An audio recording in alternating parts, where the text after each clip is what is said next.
A selfless and extraordinary rescue from an Army veteran.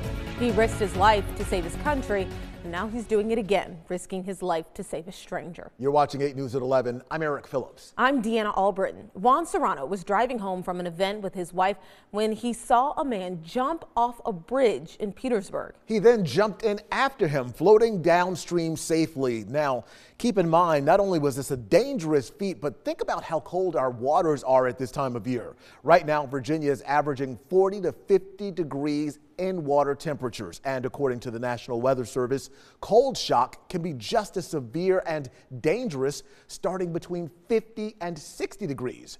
8 News reporter Cheyenne Pagan sat down with Serrano and brings us this story. It all happened on this bridge right up here behind me and ended down here in this water. The rescuer says it all happened in a matter of seconds, but it left a lasting impact on him. Lord, please let me help him. Please don't make this to be the end of his story. It was along the calm waters of the Appomattox River on a cold December night when local Army veteran Juan Serrano says he encountered something a little strange. He was driving home from a church event with his wife, passing over the I-95 bridge in Petersburg, when he noticed a young man standing near the edge.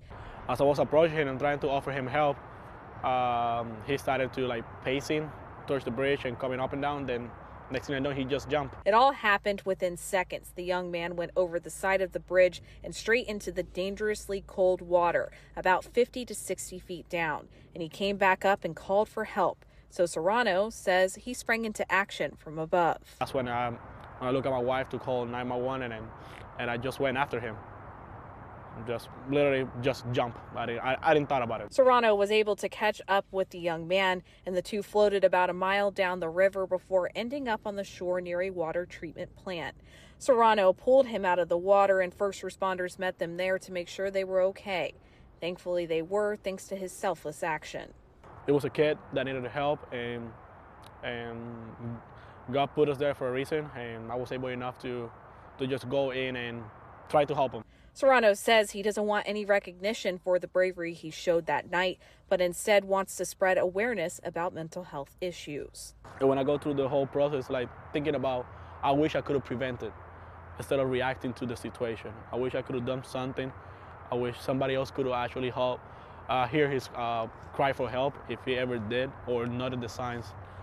More than anything, sometimes we miss a good morning, and that can make a difference to anyone.